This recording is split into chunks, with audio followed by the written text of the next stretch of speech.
복된 주일 맞아 함께 예배합니다. 하나님께서 기쁘시게 받으시고 또 우리에게 신령한 은혜와 복을 더해 주실 줄로 믿습니다. 오늘 시편 52편의 말씀 함께 읽었지요. 시편은 말 그대로 시입니다.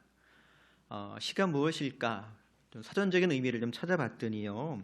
시는 일정한 형식에 의하여 통합된 언어의 울림, 운율, 조화 등의 음악적 요소와 더불어 언어에 대한 이미지 그리고 회화적 요소를 통해서 작자의 감정 상태를 표현하는 것은 물론 감정 상태에 대한 정서나 호기심을 자극하게 하여 상상력과 배경 지식을 높여주는 문학 작품이랍니다. 네, 국어 시간에 다 배웠던 거지요. 네, 다 배운 거 잠깐 제가 상기만 시켜드린 거예요. 시편에 기록되어 있는 모든 이 시편 말 그대로 시인데 사실은 남의 나라 말로 기록된 시잖아요. 그걸 우리나라 말로 옮겨놓으니까 본래 그 시가 가지고 있었던 충분한 어떤 의미들, 운율들, 형식들을 정확히 우리말로 표현하고 또 우리가 읽어내는 것이 쉽지만은 않습니다. 그래서 시편에 보면 이 표제가 붙어 있어요. 이 시가 어떻게 지어졌는지 그 역사적인 배경들을 알 수 있는, 또 화자가 말하고 싶은 내용과 감정을 이해할 수 있는 간단한 소개가 되어 있는 걸 볼 수가 있는데요. 오늘 저와 여러분이 읽은 이 52편에도 표제가 붙어 있습니다.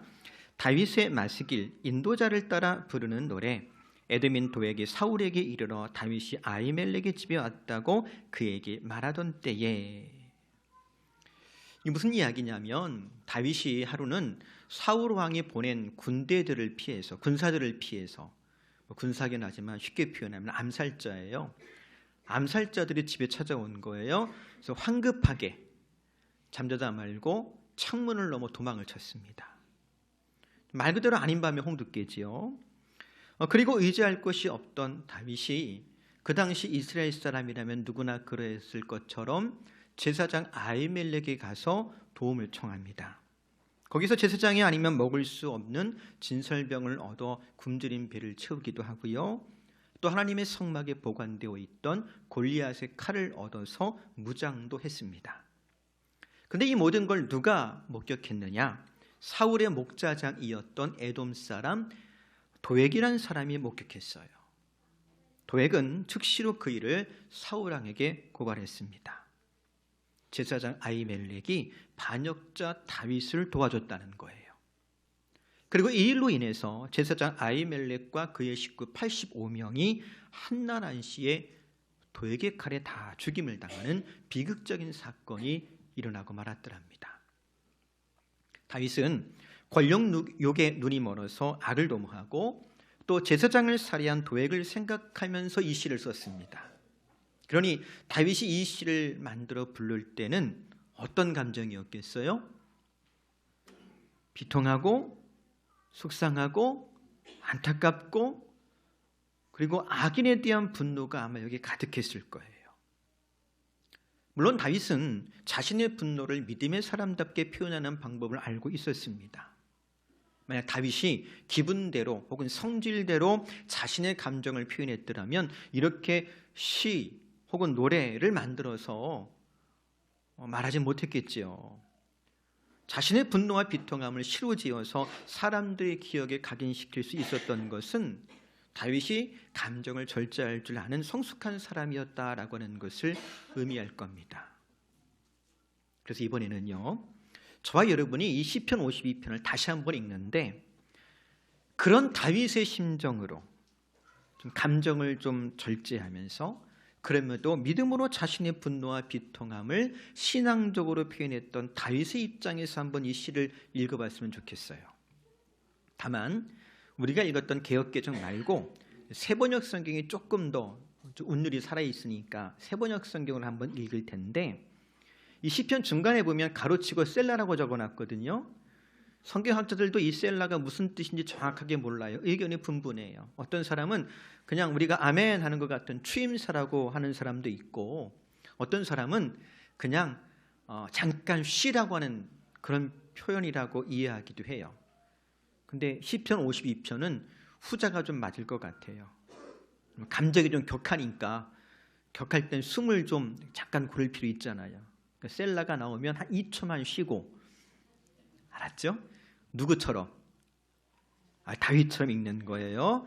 함께 좀 읽어볼까요? 앞에 나오니까 시작. 오 용사여, 너는 어찌하여 악한 일을 자랑하느냐? 너는 어찌하여 경건한 사람에게 저지른 악한 일을 쉼없이 자랑하느냐? 너 속임수의 명수야. 너의 혀는 날카로운 칼처럼 해로운 일만 꾸미는구나.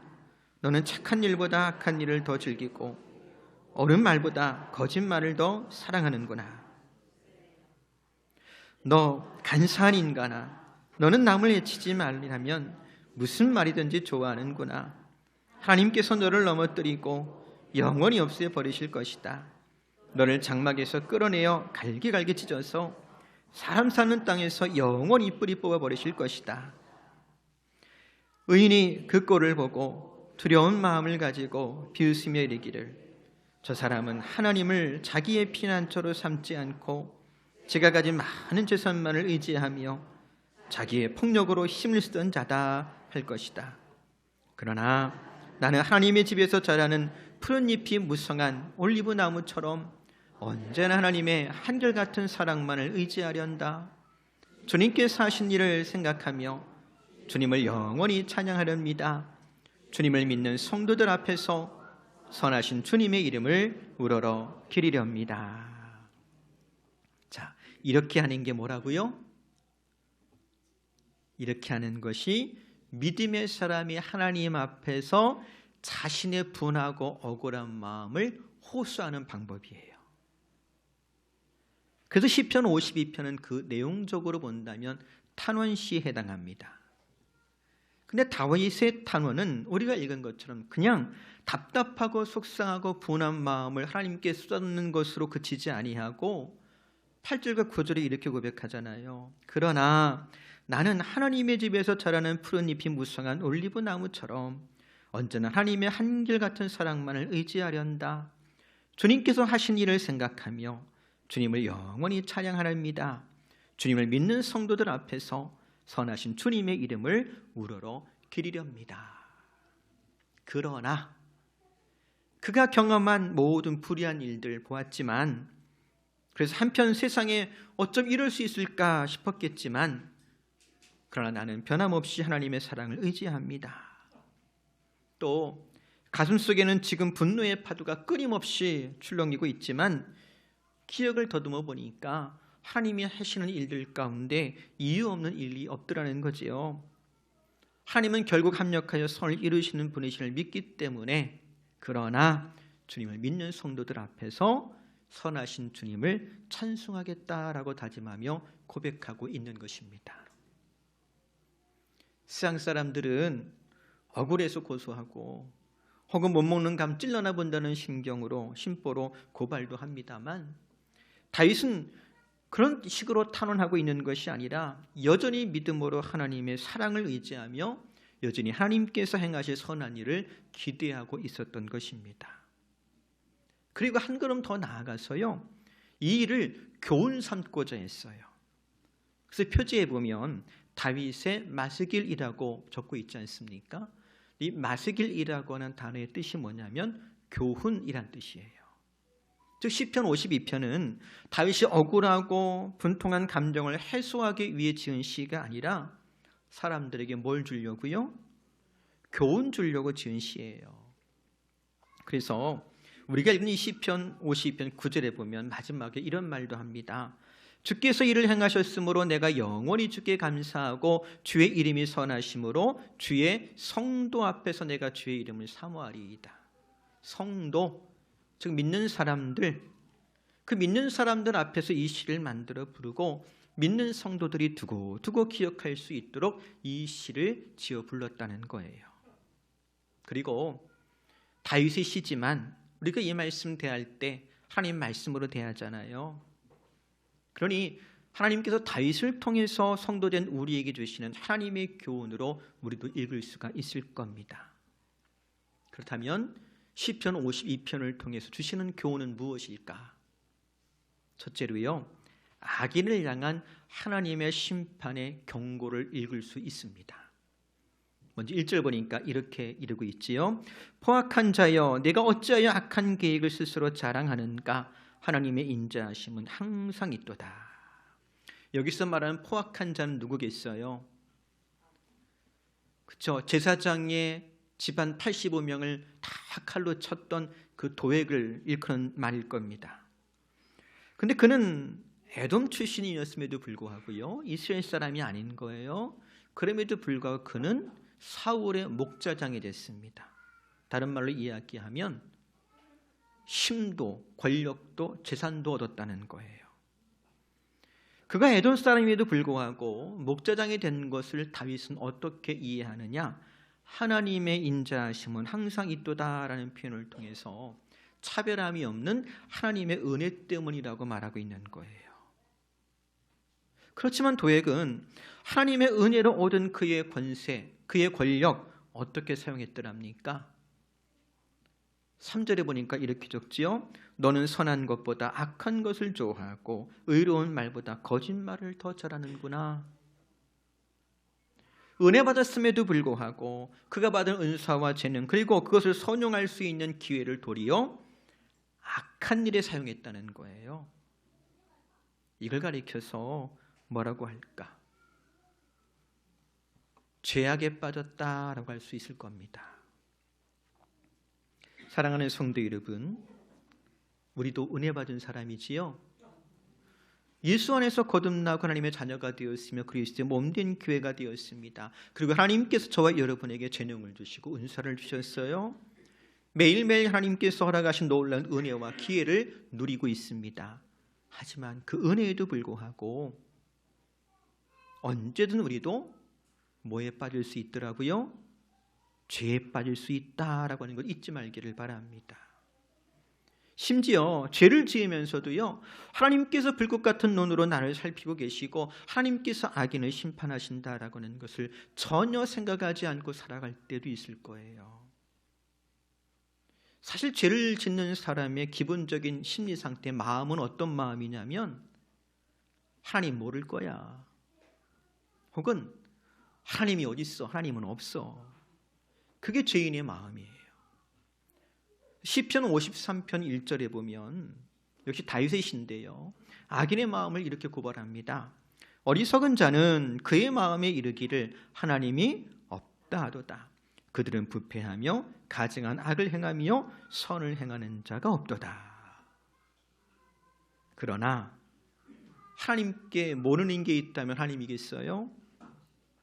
또 악인의 생각과 달리 하나님은 살아계신 분이심을 믿습니다. 보세요. 다윗도 한때 죄에 빠진 적이 있어요. 하나님 마음에 합한 사람이라고 했던 다윗이 한순간 죄의 유혹에 넘어가서 무서운 죄를 짓고 심지어 그것을 철저하게 은폐하려고 했더랍니다. 그게 밧세바 사건이잖아요. 근데 그거 아세요? 시편 읽어보면 오늘 우리가 시편 52편을 읽었는데 51편은 역시 다윗의 시예요. 근데 51편에 이런 표제가 붙어 있어요.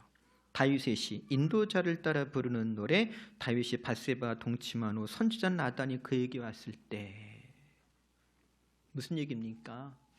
다윗이 죄에 빠져 있어서 완전히 영적인 분별력을 잃어버렸을 때 선지자 나단이 찾아와서 감추어진 다윗의 죄를 폭로해버립니다.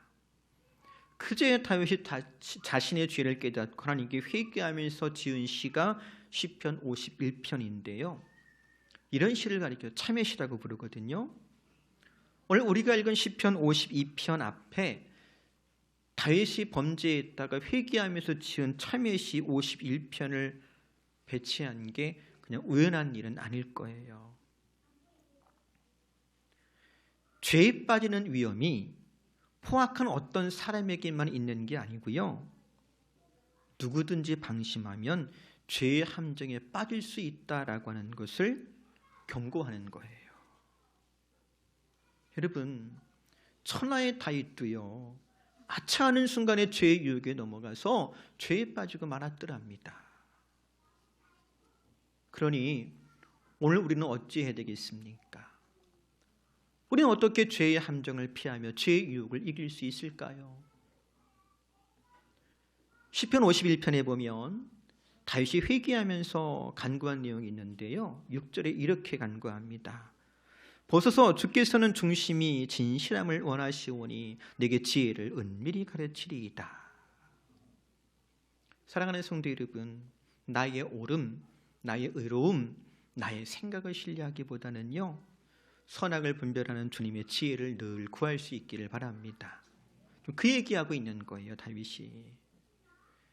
근데 이 말을 우리가 좀 익숙한 표현으로 좀 바꾸자면, 성령께서 항상 내 마음과 생각을 지켜주시기를 기도하십시오. 그리고 성령의 은혜 역사 안에서 우리가 마음과 생각을 지키지 않으면 죄의 유혹을 이길 수도 없고요, 죄의 함정을 피할 수도 없는 거예요. 날마다 성령 충만함으로 말미암아 죄의 함정에 빠지지 않는 저와 여러분 될 수 있기를 주의 이름으로 권면해 드립니다. 두 번째로 시편 52편을 통해 주시는 교훈이 또 하나 있는데요, 고난받는 의인을 향한 하나님의 위로에 대해서도 말씀하세요. 5절에 보니까 이렇게 말하지요. 그런즉 하나님이 영원히 너를 멸하심이여 너를 붙잡아 네 장막에서 뽑아내며 살아있는 땅에서 네 뿌리를 빼시리로다. 무슨 얘기입니까? 하나님께서 뭐 하신다는 거예요? 악인에 대해서 심판하신다는 거예요. 하나님 살아계시기 때문에요, 악인에 대해서 심판하신다는 거예요. 우리 성경에는 그런즉 하나님이라고 번역을 했는데요, 영어 성경 보면 반드시 하나님이라고 번역한 걸 볼 수가 있어요. 하나님께서 반드시 악인을 심판하신대요. 왜요? 하나님 살아계시거든요. 물론 하나님의 때가 항상 우리 때와 같지는 않지요. 하나님께서 심판하시는 때가 반드시 내가 기대했던 바로 그 때가 아닐 수는 있어요. 오히려 하나님은 악인을 향해서 침묵하시고 오래 참는 것처럼 보일 때가 더 많을 거예요. 하지만 그것 아세요? 하나님께서 오래 참으면 참을수록 하나님의 심판은 더욱 강력해지는 겁니다. 마치 늦가을에 올라오는 태풍처럼. 늦가을 논밭에 추수할 때쯤 태풍이 올라올 때 있잖아요. 태풍이 우리나라 올라올 때 이 바다에서 뜨거운 수증기를 품으면서 올라옵니다. 근데 수증기를 얼마만큼 품고 있느냐에 따라서 그 크기와 강도가 달라지거든요. 근데 태풍의 진행 속도가 빠르면 수증기를 많이 품지 못하기 때문에 태풍의 크기도 작고 빨리 지나가요. 근데 태풍이 천천히 올라오면 어떨까요? 바다에서 수증기를 많이 품기 때문에 태풍이 더 커지고 강력해지는 거예요. 그러니 이왕 올라올 태풍은 빨리 진행하는 게 좋다, 천천히 진행되는 게 좋더라. 그래, 빨리 지나가야 돼요. 천천히 올라오면 올라올수록 크기와 강도가 세지는 겁니다. 그만큼 피해도 커요. 근데 하나님의 심판도 그런 거예요. 하나님의 심판이 속히 임하지 않는다고 초조해하거나 여러분 불평하지 마십시오. 하나님은 죄인을 향해서도 오래 참으시는 분이십니다. 우리가 아는 말씀 베드로 후서 3장 9절에 이렇게 이르시잖아요. 죄의 약속은 어떤 이들이 더디다고 생각하는 것 같이 더딘 것이 아니라 오직 주께서는 너희를 대하여 오래 참으사 아무도 멸망하지 아니하고 다 회개하게 이르기를 원하시느니라. 심판의 주님이 더디 오시는 게 아니랍니다. 우리 회개를 기다리신대요. 그러니 우리가 심판하시는 주 하나님을 믿는다면 초조함 대신 먼저 지금 내가 서 있는 자리를 확인할 수 있기를 바랍니다. 생각해 보세요. 다윗은 지금 사울 왕에게 쫓겨서 정말 먹을 것을 구걸하지 않으면 안 되는 신세가 됐습니다.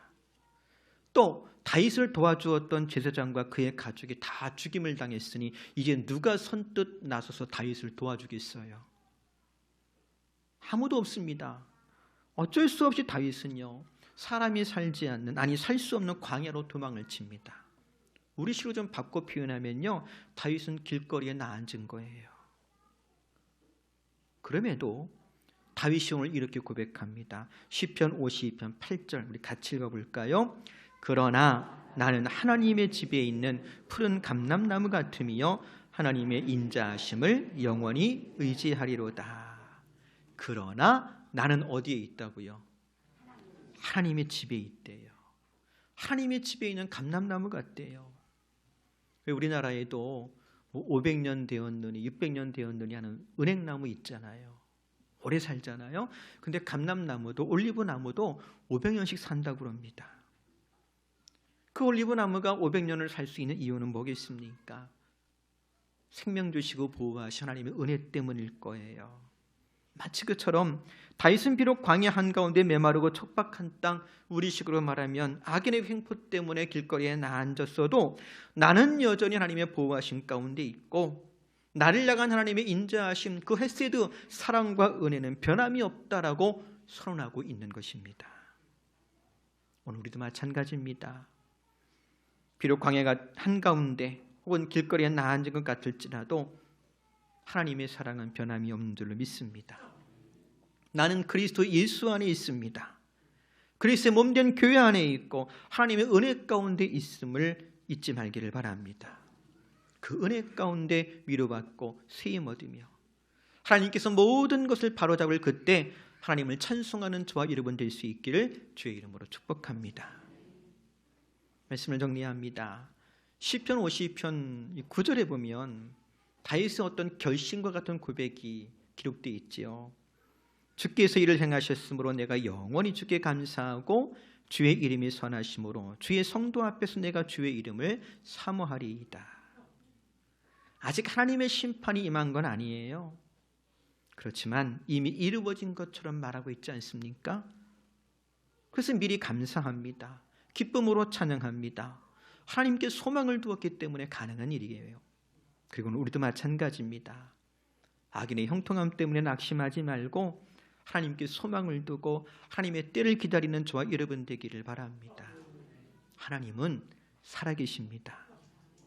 그러니 그냥 인내하는 것이 아니고요, 믿음은 바라는 것들의 실상이요 라고 하신 말씀처럼 감사함으로 소망 중에 주를 찬송하며 이 어려운 때를 이겨나가는 저와 여러분 되기를 다시 한번 주의 이름으로 권면해 드립니다. 기도하겠습니다.